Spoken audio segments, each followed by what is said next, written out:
Oh, so the center of the bump. So we've had a... While you're here getting ready for the course, there'll be a couple of starters here helping you adjust the mirrors and get the truck set up the way you want it. This is called the stop line. The idea is you have a smooth approach, this curve right here. You hit a barrel, that's a 10-point deduction. If the judge has to stop you because you're going to destroy a barrel, that's a 10-point deduction. If you stop yourself, it's only 5 points. If you hit it, you get 0 points.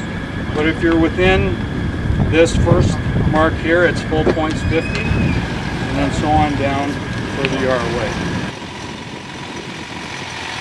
The offset is basically 2 sets of fences that are set up the length of the truck apart, and the right-hand fence of the first stage is in line with the left-hand fence on the second stage. You want a smooth approach, and then you're measured. If you're outside 24 inches, you get 0 points.